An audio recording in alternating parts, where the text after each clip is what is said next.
magpipitas po tayo ngayon ng jujube apple natin pang-kain. May nakita kami doon sa taas.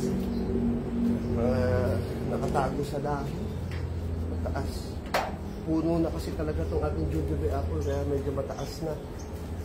Ayan. Saan na ba yun? Hindi ko makita. Pero yung jujube apple natin ngayon, mga wala pa akong 2 years old dyan. Bilis na lumaki. Yan. Tapos tayo dito jujube apple. Sama natin yung sanga. Ayan, tapos natin. Jujube apple. Oh. Pa tayo. May nakita pa ako sa banda ron. Yee. Gusto natin hagdan. Crunchy to guys, oh. Crunchy ho yan. Masarap siya, matamis. Crunchy. Ayan. Yung isa parang hinog eh. Huwag nila masyadong paihinugin. Masyado. Kasi minsan pag masyadong hinog, tulad na itong isa, minsan may uod. Pero sana this time wala.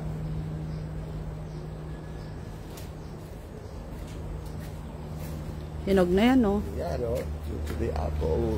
Meron pa. Ayun yun. Meron pa, malalaki. Continuous akong mamunga na daming jujube bulaklak. apple. Siguro mga 2 months pa, may mga minarkot ako dito yun. So, ipopost ko yan pagka available na yung pantanim natin na market eh.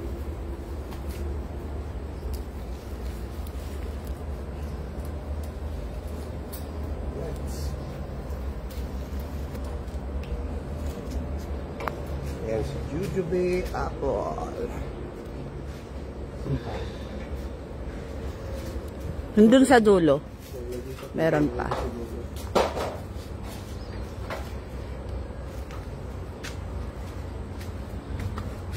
May mga bulaklak, may maliliit na bunga. Ayan, oh. Meron ng hinog. Para matry din natin yung different sizes ng jujube apple kung ano yung mas magandang quality niya pag pinitas na o in-harvest. Oh, ang dami na. In the meantime, yan muna. Wala na ba? Tingnan mo pa, baka marami pa. Kasi natatakpan ng dahon eh, no? Pagka medyo lumaki na, doon namin nakikita yung bunga eh. Pagka maliliit, hindi pa mapansinin eh. Pag nagsilaki yan, yun, nakikita na namin na may bunga pala.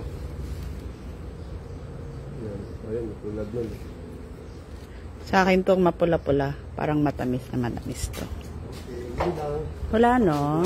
Today. Maliliit pa ng iba eh. Daming bulaklak. Yan, bulaklak. Kaya pakita ko sa inyo, ma.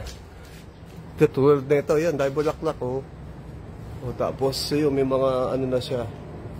Tapos, pakita mo, may napitas natin ngayon pangkain. Yan, oh, jujube apple. Isa, hinog-hinog na, oh.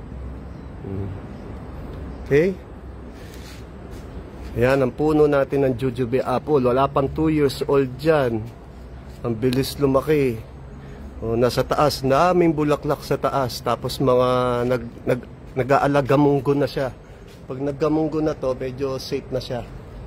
So, hintayin natin. Hanggang doon sa taas, dami ito, no? Hindi lang maabot ng camera. So, yun. Thank you, Bob. Ayun, may nakatago pa doon, pero palaking pa ng konti. Ayun. Yun, no? Ayun. Ito. Dami pa kasi maliliit eh. Oo. Ayun, ito ang dami oh. Tumpak oh. Saan? Ito oh. Yan, oo nga, ano. Kaso mga maliliit pa. Maliliit pa. Kapag hindi tititigan ng maigi, hindi makikitang may mabunga eh. Ito din oh, ang dami din oh. Oh, ayun nga, sabi ko sa'yo kanina. Oh, ayan, maliliit pa. Pagka medyo lumaki, tsaka nakikita may mga bunga. Oh, pagka maliliit pa, pagka ano, hindi pansinin eh. Asan? Oo. Malaki na ba? Siguro. Hindi pa yan. Hindi pa. So yan. Tapos yan, no, may mga nakamarkot tayo. Sana mapaugatan natin to. Hindi pa to pwede, parang malaki na sa Saan? Huwag mo na. Nalaki pa yan, sayang. Kasi pag ganyan kaliit, ano pa, malutong nga, kaya lang hindi masyadong matamis. Pagka kailangan medyo lumaki pa para mas matamis siya. So, yun lang mga katropang ubas. Bye-bye! Kulay kasi ng dahon.